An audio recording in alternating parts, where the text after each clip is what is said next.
You've bought the tent, the 4-season expedition model, $600 at REI, the sleeping bag rated to -20 degrees Fahrenheit, another $400, the insulated pad, the propane heater, the moisture-wicking base layers, spread across your living room floor like a survival Pinterest board. You picture yourself in that tent when the grid goes down in January, snowed in, warm, surviving the collapse while everyone else freezes. Romantic, cinematic, completely catastrophically wrong. You're going to die in that tent. Not might die, not could die if things go wrong. You will die. Hypothermia doesn't care about your gear budget. Physics doesn't negotiate with credit cards. The 3 thermal layers that separate life from death in sub-zero temperatures, you've solved one of them, maybe. Let's talk about what actually keeps you alive when the grid fails in winter. Right now, you're not preparing to survive. You're spending thousands of dollars on a very elaborate coffin. The 3 thermal layers audit. This is how you evaluate whether your winter strategy keeps you alive or kills you slowly. Not about brand names, not about price tags, not about how many YouTube reviews gave your tent 5 stars. About physics. About the 3 simultaneous problems your body faces at -20 degrees Fahrenheit, and whether you've actually solved all of them. Most preppers obsess over layer 1, insulation and shelter. The tent fabric, the sleeping bag rating, the R value of your sleeping pad. This is the easiest layer because you can throw money at it. Walk into REI, spend $2,000, walk out feeling prepared. Your tent has a 4-season rating. Your sleeping bag is rated to -20 degrees Fahrenheit. Your pad has an R value of 6.5. On paper, you're covered. On paper. Layer 1 is necessary, but it's not sufficient. It's the foundation, and if you don't have it, you're dead by morning. But having it doesn't mean you survive the week. Think about what insulation actually does. It slows heat transfer from your body to the environment. At -20 degrees Fahrenheit, you're fighting a 118-degree temperature gradient. Your body wants to be 98.6 degrees Fahrenheit. The environment wants you at -20 degrees Fahrenheit. Insulation slows that equalization, but it doesn't stop it. Layer 2 is where most preppers fail catastrophically. Heat generation. Your body at rest produces roughly 100 watts of thermal energy. That's enough to maintain your core temperature in a comfortable room. At -20 degrees Fahrenheit, inside a tent, even with perfect insulation, you need 300 to 500 watts continuously just to stay warm. That's 3 to 5 times your resting metabolic rate. Where does that extra heat come from? External heat sources burn through fuel. A propane heater running at 4,000 BTU per hour keeps you warm. But it consumes a 1-pound propane canister every 4 to 6 hours. For a month at -15 degrees Fahrenheit, you need 120 to 180 pounds of propane. Most preppers don't have that cached. Most preppers have 3 or 4 canisters. That's 12 to 24 hours of heat. One day. Or the heat comes from calories. Your body can generate warmth by metabolizing food. But at -15 degrees Fahrenheit, you're burning 5,000 to 7,000 calories per day just to maintain core temperature. That's 150,000 to 210,000 calories per month. That's 340 to 480 MREs per person. Most preppers have 30 to 90 days of food, calculated at 2,000 calories per day. In winter, you burn through that in 10 to 30 days. Layer 3 is the silent killer. Moisture management. You breathe out water vapor. Half a liter to a liter per person per night. In a tent at -20 degrees Fahrenheit, it condenses on the walls, freezes into frost, then melts during the day. Your insulation gets wet. Wet insulation loses 70 to 90% of its thermal resistance. All 3 layers must function simultaneously. Miss one, and the cold finds you. Hour 0. The grid fails in January. You're in your tent, -15 degrees Fahrenheit outside, and everything feels manageable. Your sleeping bag is warm. You've got your heater running. You're thinking about all the unprepared people in the cities, freezing in their apartments. Not you. You planned for this. Let's walk through what happens next.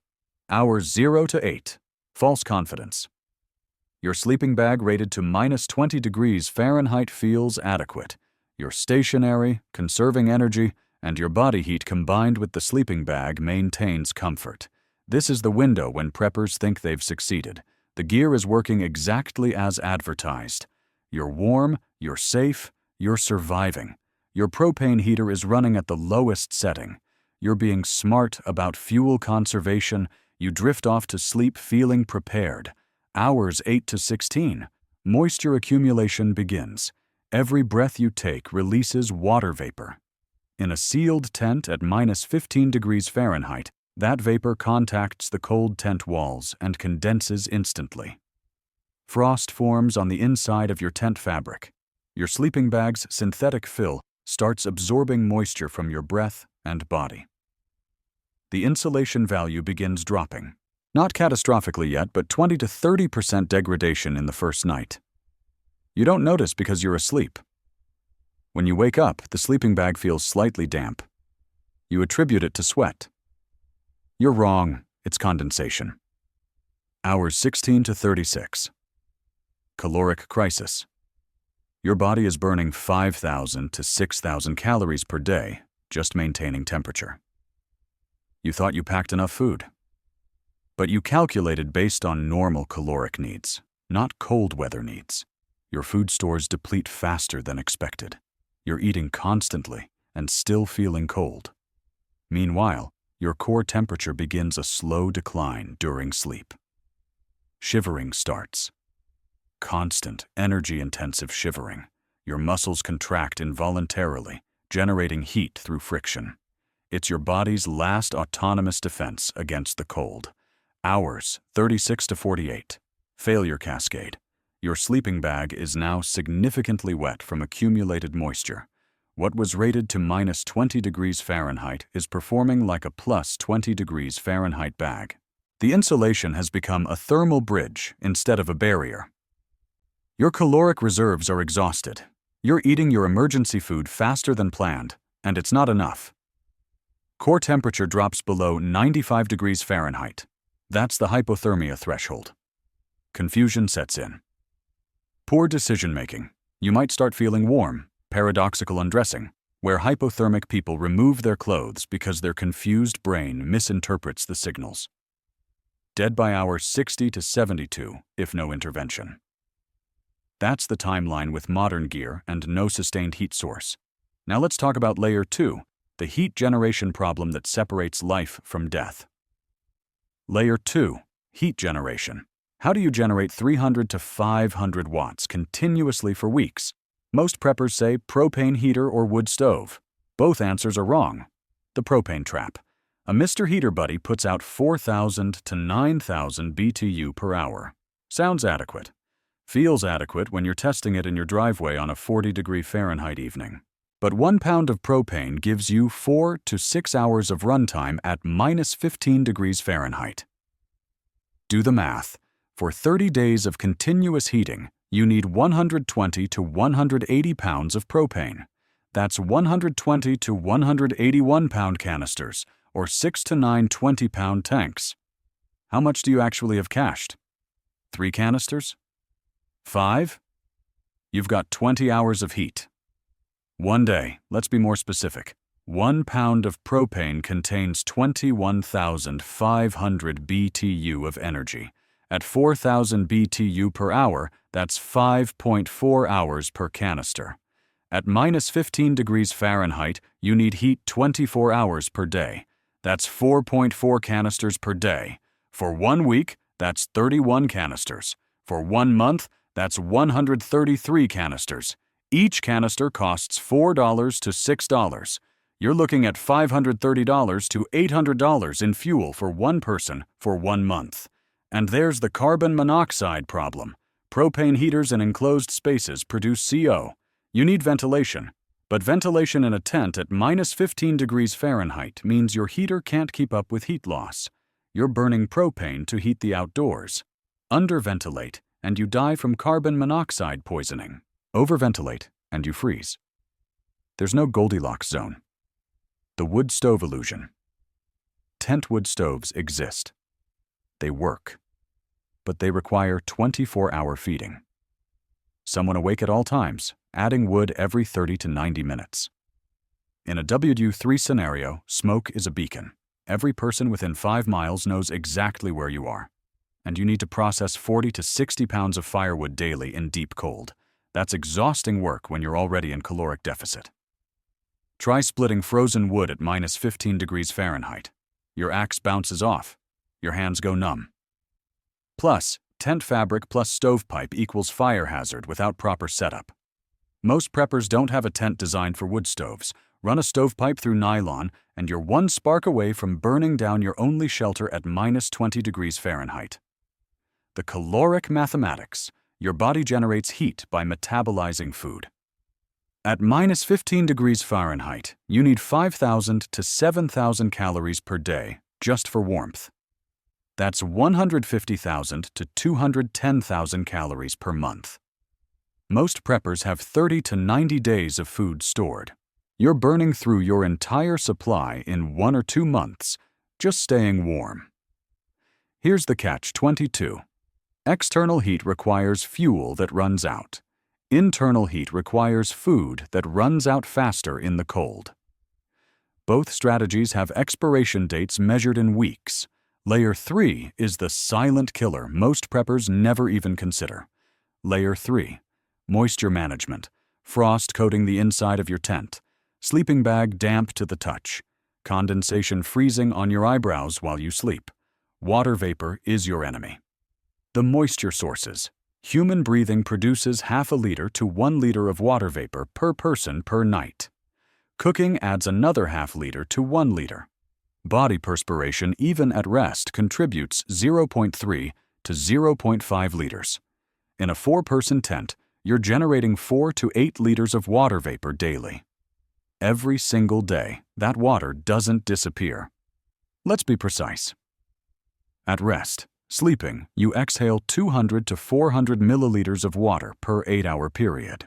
If you're active, moving around inside the tent, cooking, that increases to 400 to 600 milliliters per 8 hours. Over 24 hours, that's 600 to 1,200 milliliters per person. In a 2-person tent. For 1 week, you're generating 8.4 to 16.8 liters of water vapor. That's 8 to 16 kilograms of water that has to go somewhere. The condensation physics. Warm, moist air from your breath and body rises inside the tent. It contacts the cold tent walls, which are the same temperature as the minus 20 degrees Fahrenheit air outside. Instant condensation. Instant freezing. Ice builds up on the tent fabric interior, sometimes a 1/4 inch thick. During the day when the sun hits the tent, that ice melts. Everything gets wet. At night, the moisture refreezes. The cycle repeats. The insulation death spiral. Your sleeping bag fill absorbs moisture from the air and from contact with the wet tent walls. Wet insulation loses 70 to 90% of its thermal resistance. A sleeping bag rated to minus 20 degrees Fahrenheit might perform like a plus 20 degrees Fahrenheit bag after 3 nights. After a week, it's essentially useless, and it's impossible to fully dry insulation inside a sub-freezing tent. Each night, your sleeping bag gets wetter and less effective. One-way degradation. The ventilation paradox. You must ventilate to remove moisture. Basic physics. But ventilation means heat loss. Open the tent vents at minus 20 degrees Fahrenheit, and your heater can't maintain temperature. The cold air rushes in faster than you can heat it. Underventilate and moisture accumulates, destroying your insulation.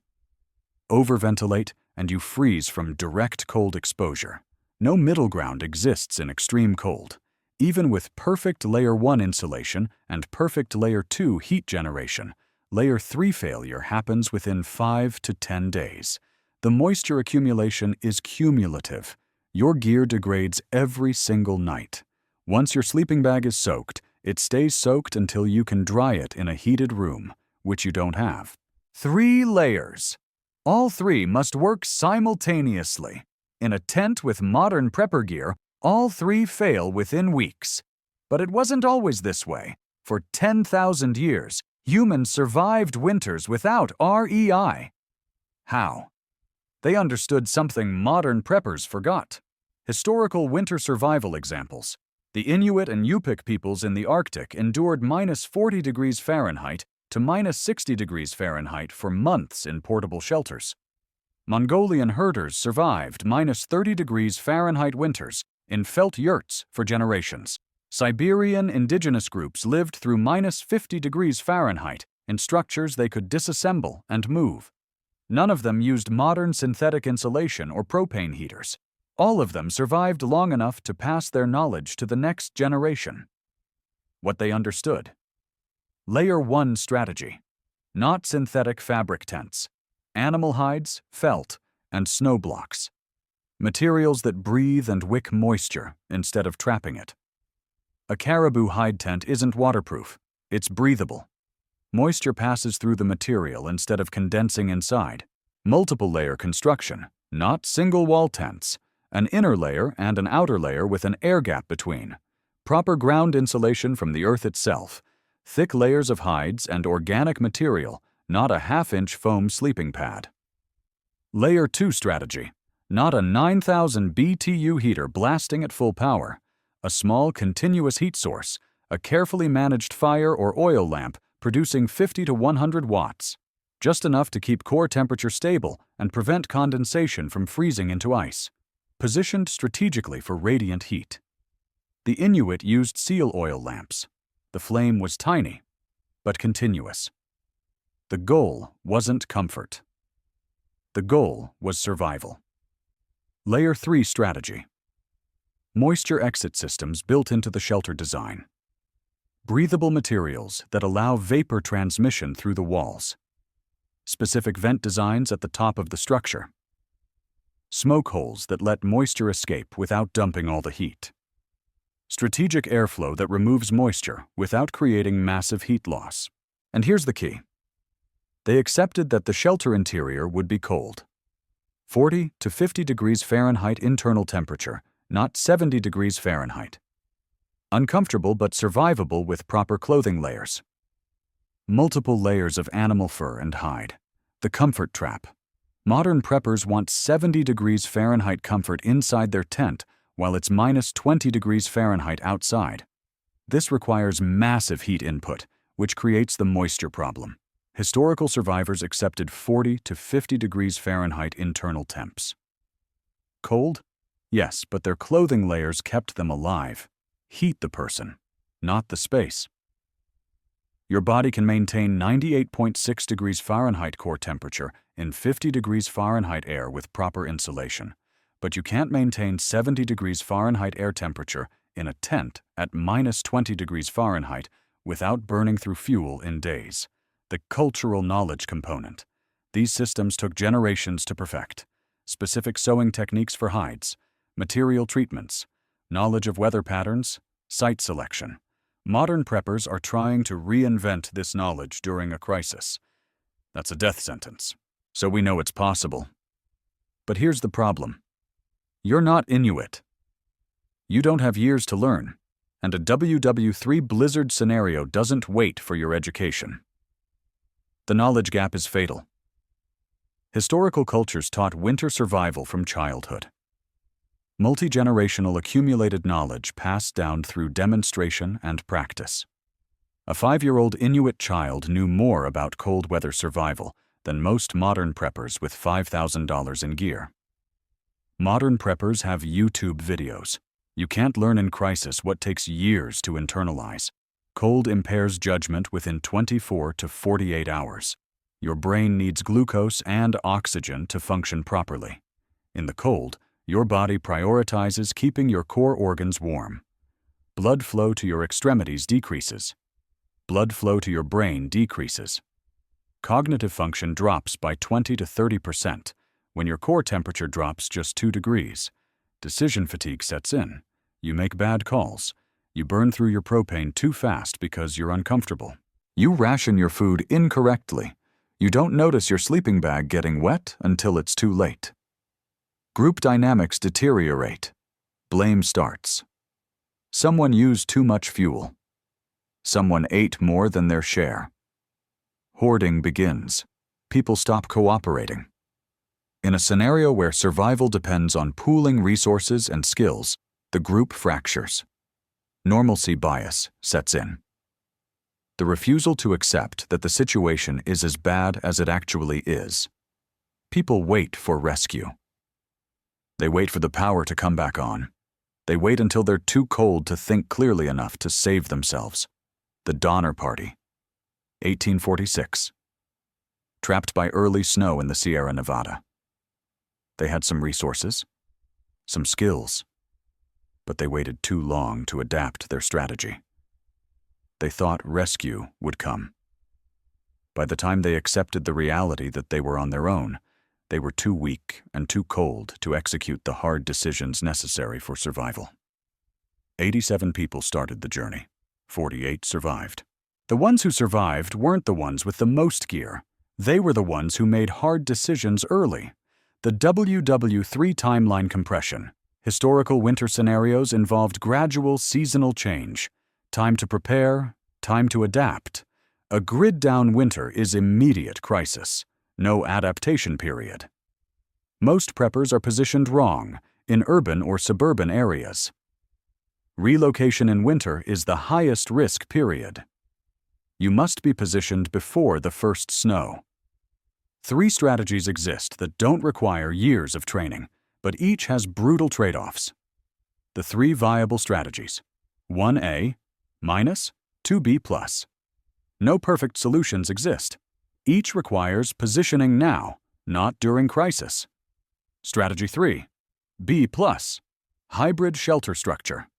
Pre-position a cabin or outbuilding in a rural location. Use your tent as an airlock or buffer zone inside the larger structure. The tent creates a warm room within the larger cold space. This reduces your heat requirement by 60 to 70% because you're not fighting the full temperature differential. Instead of heating from minus 20 degrees Fahrenheit to 70 degrees Fahrenheit, you're heating from 30 degrees Fahrenheit to 70 degrees Fahrenheit. Moisture vents to the larger space instead of condensing inside your sleeping bag. The math becomes survivable. The catch. Requires owning or accessing rural property now. Not during the crisis. Now. And it requires significant resources to set up properly. You need the property, the structure, the stored fuel, the cached food. Score B plus because it's resource intensive. Strategy 2. B plus.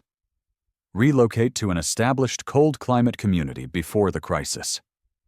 Join a town in Montana, North Dakota, Alaska, somewhere people already know how to survive winter without modern infrastructure.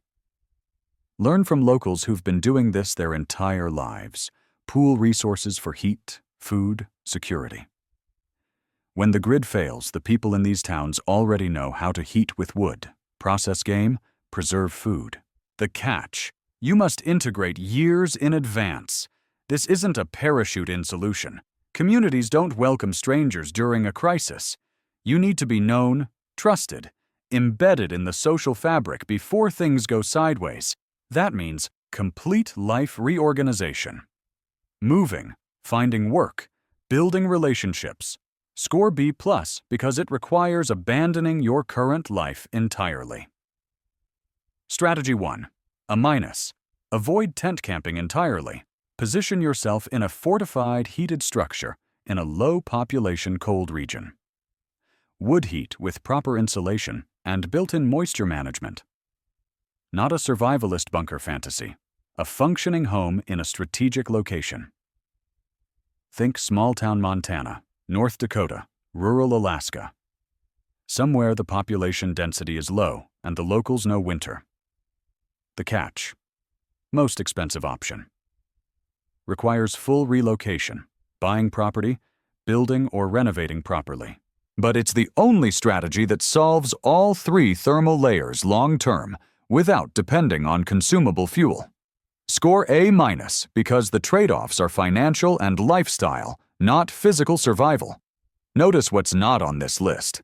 Tent camping in place with gear. I know what you're thinking. I can't relocate to Montana. I can't buy rural property. I can't abandon my life. Then understand what you're choosing. Most viewers can't implement the ideal strategies. Financial constraints, family obligations, job situations. This is honest truth. Most people reading this will never relocate to rural Alaska. But you can tier your positioning. If you can't relocate, focus on not being in a tent during a winter crisis. Better to be in an urban apartment with a fireplace than a tent with a heater. Better to be in a basement with insulation than a tent with the latest gear. Accept that you're not in the ideal position. Optimize what's possible. Action steps. First, audit your current position against the 3 thermal layers. Be brutally honest. Can you generate sustained heat without external fuel? Can you manage moisture without losing all your warmth to ventilation? Can you maintain insulation performance over weeks? If the answer to any of these is no, your current plan will fail. Second, if you're positioned wrong, start positioning differently now. Not during the crisis. Now. Even small improvements matter. Move closer to family in cold climate regions. Build relationships with people who have rural property. Cache supplies in multiple locations. Third, acquire winter survival skills today. Take cold camping trips in January. Practice in discomfort. Learn what your body actually needs versus what the gear companies promise. Fourth, build community wherever you are. Your neighbors become your survival network when infrastructure collapses. Fifth, stop buying gear and start learning the physics of cold. WW3 won't announce itself with a 6-month warning. Winter doesn't wait for you to be ready. The moment you realize the crisis has started, the window for positioning has closed. Roads are impassable. Relocation is suicide. You survive where you are, or you don't survive at all. Gear companies want your money. Physics doesn't care about your purchases. 3 thermal layers, no shortcuts. All 3 must work simultaneously, or the cold finds you. Position yourself now, or accept that when the grid fails in January, you're gambling with a very expensive coffin. 3 layers, no exceptions? Position now.